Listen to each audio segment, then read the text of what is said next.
दोस्तों, Dharmendra Pradhan education minister ने आज रिज़ाइन कर दिया और मैं समझता हूँ यूथ की ये विन है, ये विक्ट्री है पूरे भारत की। और जो 20 लोगों ने या 21 लोगों ने अपनी जान ली पेपर लीक की वजह से, कुछ तो अकाउंटेबिलिटी पेपर लीकेज की होनी चाहिए।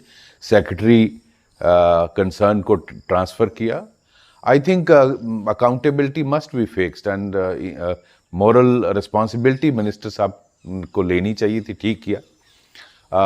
लेकिन मैं सरकार से ये ज़रूर कहूँगा कि अगर एक आदमी 2 महीने पहले आता है और उसको आप एयरपोर्ट पे परमिशन दिला देते हैं और फिर उसको जंतर मंतर में बैठने की इजाज़त दी जाती है और पूरे सोशल मीडिया का इस्तेमाल किया जाता है गैदरिंग इकट्ठी करने के लिए सारे नेबरिंग स्टेट से, और जो रिपोर्ट्स हैं जो हमने सब ने देखा जंतर मंतर में किस तरह से कहा जाता है कि डीप स्टेट अमेरिका से इसको ऑर्केस्ट्रेट कर रही थी।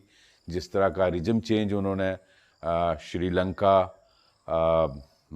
बांग्लादेश और नेपाल में किया, और कैसे खाना ऑर्डर हो रहा है दुबई से, कनाडा से, बांग्लादेश से, किस तरह से उनको डायरेक्शन मिल रही कि कहाँ पहुँचना है, कैसे पहुँचना है, सोशल मीडिया के चैनल्स के थ्रू किसको कांटेक्ट करना, अगर पुलिस पकड़ती है को किस वकील को आपने कांटेक्ट करना है, वो सारी details I think is a matter of investigation. लोग ये एजेंसीज को देखना चाहिए, और जो हमारी इंटेलिजेंस एजेंसी हैं वो अगर ये सब कुछ हो रहा है और अगर ये सच में डीप स्टेट से हो रहा है और इसमें अमेरिका, चाइना और हमारे ईस्ट और वेस्ट के नेबर इसमें इन्वॉल्व हैं, तो ये फ़र्ज़ बनता है इंटेलिजेंस एजेंसीज का कि ऐसा क्यों हो रहा है। और आज ये मुद्दा है इसका पेपर लीक का, कल कुछ और इशू होगा। क्या हम इस तरह का रिजम चेंज एक्टिविटी अलाउ करेंगे? गवर्नमेंट ने एक लार्जर व्यू लिया है ब्लड शेड अवॉइड करने के लिए, और एजुकेशन मिनिस्टर का रेजिग्नेशन लिया है।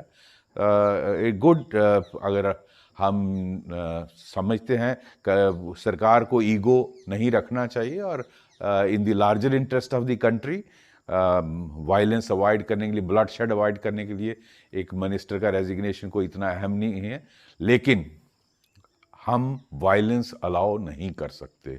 अगर इस तरह की एक्टिविटीज़ फॉरेन से ऑर्केस्ट्रेट हो रही हैं, पैसा आ रहा है और इस तरह का इस्तेमाल सोशल मीडिया का हो रहा है लोगों को गैदर करने की, तो आज एजुकेशन का मुद्दा है, कल कुछ और मुद्दा हो जाएगा।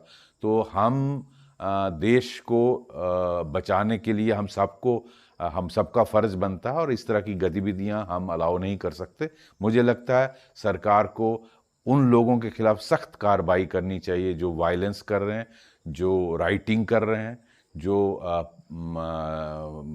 मीडिया पर्सन्स, पुलिसमैन और इन सब पर और पब्लिक प्रॉपर्टी का तोड़ फोड़ कर रहे हैं, उनके खिलाफ कानूनी कार्रवाई होनी चाहिए। धन्यवाद, नमस्कार।